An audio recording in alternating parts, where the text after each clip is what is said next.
Когда мы первый раз приехали в Прагу, это был пробный период, как бы на 2 недельки мы приехали посмотреть. И тогда, помню, мы приехали в Германию, гуляем по Дрездену и мечтаем о том, как будет проходить наша жизнь в Праге. И первое, о чем мы заговорили, это то, что по приезде мы будем бегать. Я переезжала с подругой, и основной мыслью было то, что мы, приехав в новую страну, будем чувствовать себя абсолютно свободными, абсолютно раскованными и сможем просто податься в бег. Не знаю, почему именно нужен был бег, но мы прям каждый день об этом думали, что вот приедем, начнем вот это вот на спорте, жизнь. Ну, наверняка каждый из нас начинал все это делать, обдумывать и так далее. Но, конечно же, когда мы приехали, мы бегали на работу, мы бегали на учебу, мы не бегали, просто бегали. Нет, этого не было. Первые несколько лет жизни в Праге у меня вообще не было никакой физической активности, кроме как каких-то пеших прогулок. Я не занималась спортом, я не ходила ни на какие секции. Ничего этого в моей жизни не было. Поэтому сейчас, спустя 6 лет проживания в Чехии, я могу смело рассказать о том, какими увлечениями и видами спорта я занимаюсь, живя в Праге. Моя любимая игра — волейбол. Но в Праге я за все 6 лет жизни играла только один раз, и то в пляжный, а пляжный я ненавижу, потому что я не могу в него играть. Я не умею в пляжном волейболе подавать. Я не знаю, как так вышло. Я в школе участвовала в соревнованиях, не в пляжном волейболе, в обычном. И я достаточно хорошо играю в волейбол. У меня есть 3 разряд, но я не могу играть в пляжный. Парадокс.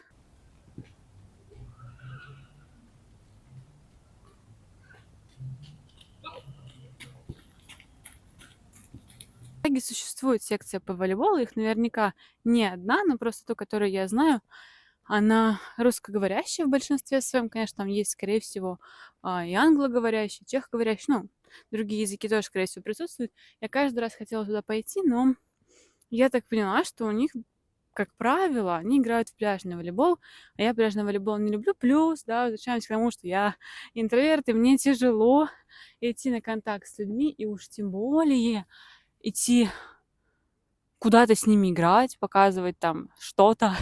Для меня... Ой, какое дерево красивое. Для меня это очень сложно. Смотрите, какое дерево красивое. Вот так вот подойду к нему.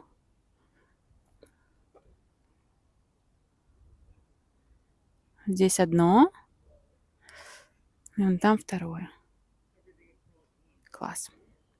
Поэтому волейбол пока для меня остается, скажем так, мечтой и делом, которое я бы хотела сделать в Праге. Пусть хоть что-то будет еще не сбыточное. Дальше я очень люблю теннис.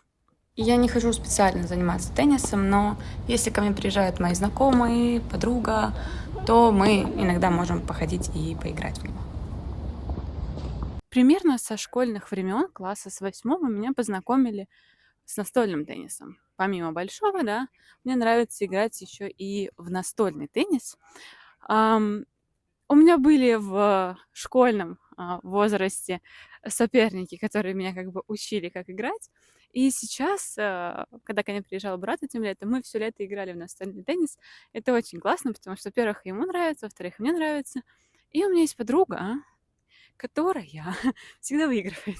С ней невозможно играть. Но, тем не менее, я люблю настольный теннис. Кстати, посмотрите, как он в Праге выглядит. Это прям в парке с черепашками.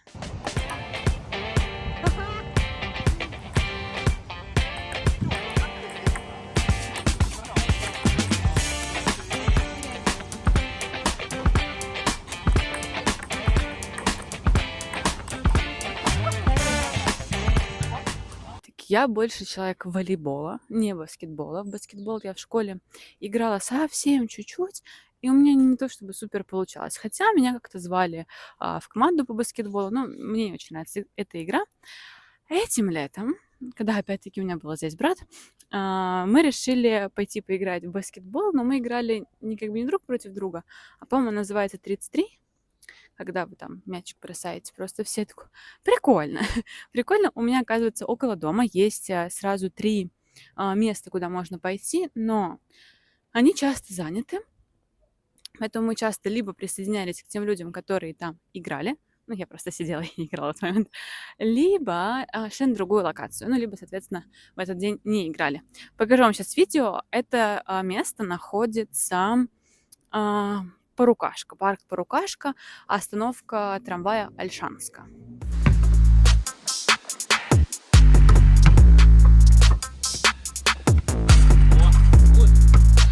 Разик, улыбнись быстрей.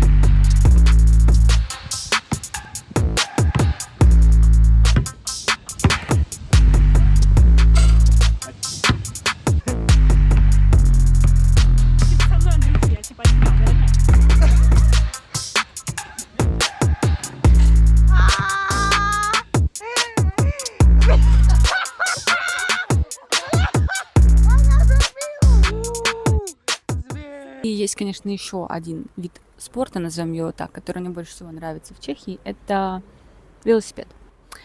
Я не так часто езжу на велосипедах, но я достаточно много знаю дорог, которые в Праге проложены специально для велосипедистов, и они реально красивые. Ты ощущаешь себя, будто ты где-то в горах, я не знаю, там, в Австрии, в Швейцарии, что-то такое.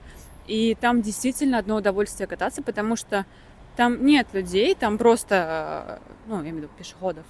Там есть только люди, которые катаются на велосипедах, либо на роликах, и там прям выложенные дорожки, то есть ты едешь, ты можешь ехать, я не знаю, мне кажется, доехать можешь до Германии по этой велосипедной дорожке.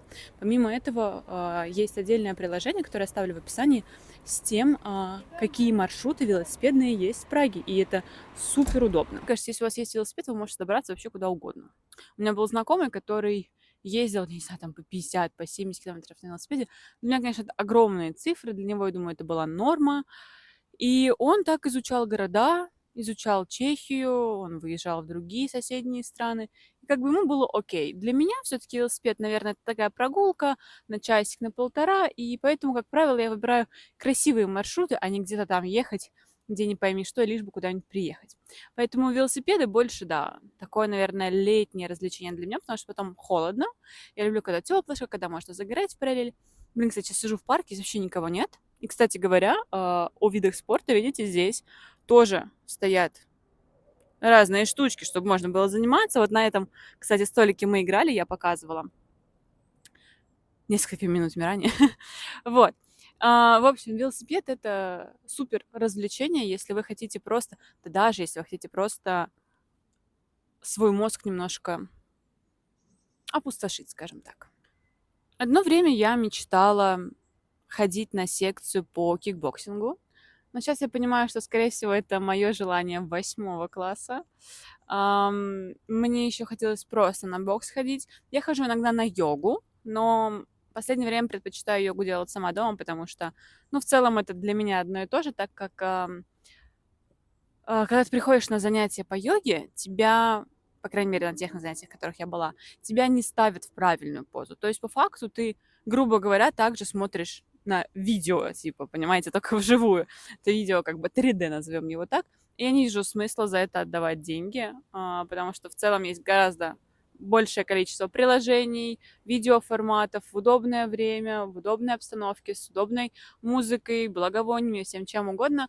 И поэтому, да, йогу я выбираю дома. Иногда выхожу на какие-то медитации, что тоже бывает крайне редко. Блин, я попробую найти видео, они, правда, мне кажется, будут в хреновом качестве. Короче, я как-то раз, не раз, даже несколько раз ходила в Праге на танцы. И на самом деле хотела бы продолжать ходить, но пока не могу найти своего стиля, то, как именно мне хотелось бы танцевать, потому что я ходила на какой-то стрит-дэнс. Он достаточно активный. Там ты учишь просто связку. Ну, как бы все. То есть это не курс какой-то, да, занятие. Это просто одно занятие, одна связка, ну и свободен. На втором занятии будет другая связка. То есть они никак не связаны. Это большой плюс, на самом деле, для таких занятий. Вот. Я ходила на стрит-дэнс. Окей. Как-то раз я ходила на contemporary, да, так называется. Блин, у меня так башка кружилась. Мы там что-то крутились, вертелись, и мне было очень тяжело. Поэтому именно с танцами я пока завязала. В общем, к чему все это видео? К тому, что неважно, где вы живете, Важно то, чем вы увлекаетесь. И желательно добавлять в свою жизнь разные активности, спортивные и другого вида. Но спорт продлевает нам жизнь, вроде говорят так. Поэтому занимайтесь спортом, ищите то, что вам по душе. И спасибо вам за просмотр.